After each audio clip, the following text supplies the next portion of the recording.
உங்களுடைய கனவுகள், லட்சியங்கள், நான் இப்படியான ஒரு விஷயத்தை செய்ய போகிறேன், நான் இப்படி அடுத்த கட்டத்தை நகர்த்த போகிறேன், இப்படியான ஒரு பிளான் என்கிட்ட இருக்குது அப்படின்னு சொல்லி தயவு செஞ்சு எல்லாருக்கிட்டையுமே சொல்லாதீங்க.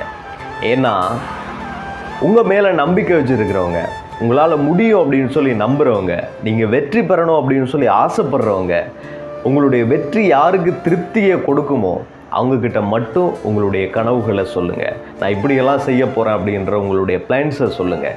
ஏன்னா அவங்க உங்களால் முடியும் அப்படின்னு சொல்லி தட்டி தருவாங்க. நீ கண்டிப்பாக ஜெயிப்ப அப்படின்னு சொல்லி உங்களை மோட்டிவ் பண்ணுவாங்க. அதை தவிர்த்து நீங்கள் எல்லாருக்கிட்டையுமே சொல்லிட்டு இருந்தீங்க அப்படின்னா மற்றவங்க இதெல்லாம் நடக்க போகிற காரியமா, இதெல்லாம் உன்னால் முடியாது, கண்டிப்பாக இதுக்கு நீ தகுதியானவன் இல்லை, இருக்கிற காசையும் இழக்க போகிற, இருக்கிற நேரத்தை இழக்க போகிற, கடைசியில் கஷ்டப்பட்டு நிற்க போகிற அப்படின்னு சொல்லி உங்களை டீமோட்டிவேட் பண்ணிகிட்டே இருப்பாங்க.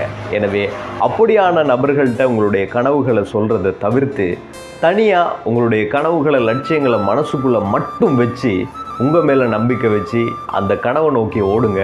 நிச்சயமாக ஒரு நாள் ஜெயிப்பீங்க. ஜெயித்ததுக்கப்புறம் எல்லாருக்குமே சொல்லிக்கலாம், நான் ஜெயிச்சிட்டேன் அப்படின்னு சொல்லி. நீங்கள் சொல்ல தேவையில்லை, அவங்களே தெரிஞ்சுக்குவாங்க. நன்றி.